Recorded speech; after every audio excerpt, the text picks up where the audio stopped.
যারা গুরুত্বপূর্ণ আপডেট নিউজটি দেখার জন্য ক্লিক করেছেন, ভিডিওটি দেখতে লাইক দিয়ে কন্টিনিউ করার অনুরোধ জানাচ্ছি। আসসালামু আলাইকুম বন্ধুরা, সরকারি চাকরিজীবীদের এবার কপাল খুললো।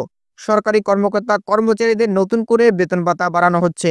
তো কি এমন ভাতা বাড়ানো হচ্ছে, কত টাকা বাড়ানো হচ্ছে, আজকের এই ভিডিওটির মাধ্যমে জানতে পারবেন। সো আজকের ভিডিওটি কেউ মিস করবেন না, সকলে ভিডিওটি প্রথম থেকে শেষ অবধি দেখার চেষ্টা করবেন। তাহলে চলুন মূল ভিডিওটি শুরু করা যাক। প্রিয় বন্ধুরা, মূল ভিডিওটি শুরু করার আগে বরাবর মতো ছোট্ট একটি রিকোয়েস্ট থাকবে।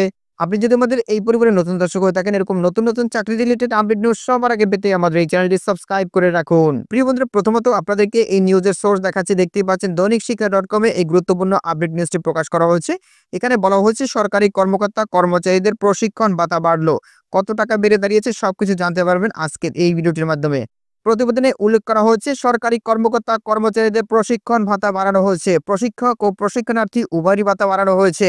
প্রশিক্ষণার্থীদের ভাতা বাড়িয়ে দ্বিগুণ করা হয়েছে, আর প্রশিক্ষকদের ভাতা 50% পর্যন্ত বাড়ানো হয়েছে। এখন থেকে বিষয়ভিত্তিক অভ্যন্তরীণ প্রশিক্ষণে যুগ্ম সচিব ও চতুর্থ পর্যায়ে কর্মচারীরা 1 ঘন্টা ক্লাস নিলে ভাতা পাবেন 3600 টাকা। উপসচিব এবং তার নিম্ন পর্যায়ে কর্মচারীরা ভাতা পাবেন 3000 টাকা। এছাড়া প্রশিক্ষণার্থী ও এর সঙ্গে সংশ্লিষ্ট সবার ভাতা ও সম্মানী বাড়ানো হয়েছে। বৃহস্পতিবার অর্থ মন্ত্রণালয় অর্থ বিভাগ থেকে এ সংক্রান্ত প্রজ্ঞাপন জারি করা হয়। এতে সই করেছেন অর্থ বিভাগের উপসচিব মর্জিনা আক্তার। এর আগে 2019 সালে সরকারি চাকরিদের প্রশিক্ষণ ভাতা বাড়ানো হয়। নতুন করে প্রশিক্ষণ ভাতা বাড়ানোর প্রজ্ঞাপনে উল্লেখ করা হয়েছে মন্ত্রণালয় বা বিভাগ এবং অধীনস্থ অধিদপ্তর, পরিদপ্তর এবং দপ্তর কর্তৃক আয়োজিত বিষয়ভিত্তিক অভ্যন্তরীণ প্রশিক্ষণ পরিচালনার জন্য বক্তা সম্মানী ও প্রশিক্ষণ ভাতার হার পুনর্নির্ধারণ করা হলো। এতদিন প্রতি ঘন্টার সেশনে তৃতীয় গ্রেড বা যুগ্ম সচিব ও চতুর্থ পর্যায়ে কর্মচারীরা প্রশিক্ষণ সম্মানী পেতেন 2500 টাকা। নতুন নির্দেশনা অনুযায়ী তারা পাবেন 3600 টাকা। আর চতুর্থ ও পঞ্চম গ্রেড বা উপসচিব এবং তার নিম্ন পর্যায়ে কর্মচারীরা পেতেন 2000 টাকা। এখন থেকে তারা পাবেন 3000 টাকা। প্রশিক্ষণার্থীদের প্রশিক্ষণে এতদিন গ্রেড 9 থেকে চতুর্থ পর্যায়ে কর্মচারীরা প্রতিদিন প্রশিক্ষণ ভাতা পেতেন 600 টাকা। নতুনভাবে এটিকে বাড়িয়ে 1200 টাকা করা হয়েছে। গ্রেড 10 থেকে তার নিম্ন পর্যায়ে কর্মচারীরা প্রতিদিন প্রশিক্ষণ ভাতা ছিল 500 টাকা, সেটিকে এখন বাড়িয়ে 1000 টাকা করা হয়েছে।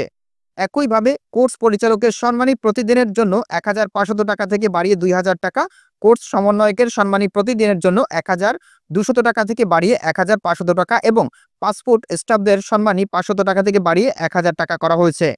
প্রজ্ঞাপনে কয়েকটি শর্তের কথা বলা হয়েছে। এর মধ্যে রয়েছে মন্ত্রণালয়, বিভাগ, অধিদপ্তর, পরিদপ্তর ও দপ্তর কর্তৃক শুধু নিজ নিজ দপ্তরের কর্মচারীদের বিষয়ভিত্তিক অভ্যন্তরীণ প্রশিক্ষণের জন্য এটি প্রযোজ্য হবে। মাঠ পর্যায়ে কর্মচারীদের জন্য সদর দপ্তর থেকে আয়োজিত প্রশিক্ষণের ক্ষেত্রে এ স্মারক প্রযোজ্য হবে না।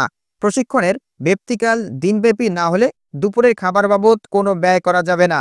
প্রকল্পের আওতায় প্রশিক্ষণের ক্ষেত্রে এই স্মারক প্রযোজ্য হবে না। গ্রেড বলতে সাবস্টেন্টিভ গ্রেড বোঝাবে। আদেশ জারির তারিখ থেকে পুনর্নির্ধারিত হার কার্যকর হবে। তো প্রিয় বন্ধুরা, এই ছিল মূলত আজকের আপডেট নিউজ। এই বিষয়ে আপনাদের কি মতামত অবশ্যই কমেন্ট করে জানাবেন। পরবর্তীতে নতুন কোনো ভিডিও নিয়ে আপনাদের মাঝে হাজির হবো। সবাই ভালো থাকবেন, সুস্থ থাকবেন। আল্লাহ হাফেজ।